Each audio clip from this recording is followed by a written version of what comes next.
So today I'm making chicken broccoli Alfredo with half pound pasta.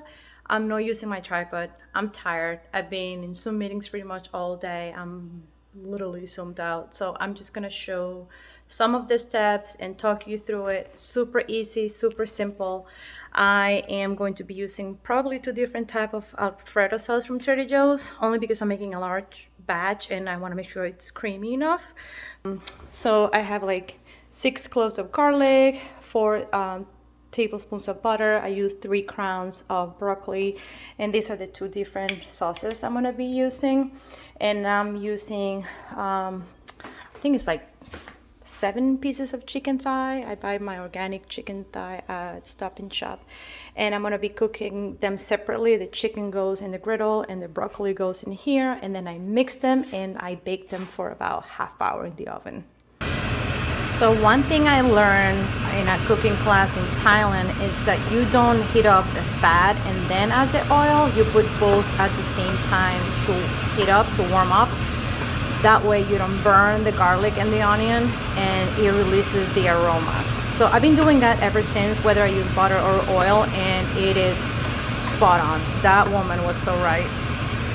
Once butter is melted, I just add my broccoli in there and let it kind of saute for a little while. If I feel it needs more fat, I just add more avocado oil. I usually don't like to cook with olive oil. I like the avocado oil better for cooking. Olive oil is mostly for salads and to put on top of pizzas. And I just season this with salt and pepper. And once that's cooked, it goes in the pan or it's gonna go to the oven. Couple things. I don't like steamed broccoli. It's too soggy for me. I like my broccoli to be crunchy, and that's why I make it saute, and literally you can just eat it like that with a piece of steak and call it a day. It's delicious. But that's the way I like to make it for my broccoli bake. And 2, I like cooking in large batches, because even if I have dinner for everybody and I have 2 additional servings, I can go in the fridge and be ready in case of an emergency. That's why I like doing it. I'm a planner, and I know I'm not going to come home and starve, or like if I don't have time to cook or whatever, I'm always gonna have a ready-to-eat meal in the fridge. For the weekend, if I don't want to cook on Sunday, I have something there for me to eat, and I love it. Or if not, it's gonna be Monday lunch or Tuesday lunch. So always make more than you think you're gonna need. I cut the broccoli in a little smaller chunks, and you can see the pieces of garlic in here. I like to chop the garlic instead of like making it really small. I like the big pieces of garlic in my in this dish and pasta, and the chicken is getting there. And he just likes watching me cook, right, Brady? He's like staring at the food.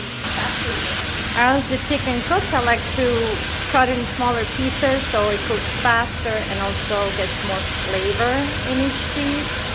And I think my dog is also learning how to cook. Hi, Braid. So it turns out that this sauce is a little thicker than I thought. So I only had to use that one and half a cup of the whipping cream, and I mixed them, and then I added some Parmesan cheese already to it. I mixed it all, and I'm gonna top it off with Parmesan cheese and put it in the oven at 400 until it bubbles. And that's it. Muy importante, I added 2 boxes of hearts of palm to that mix. So I had about 8 pieces of chicken, chicken thighs, 3 crowns of broccoli, 2 boxes of palm pasta, and a jar of Alfredo sauce. So bubbly. This is perfect. Let's see how it tastes.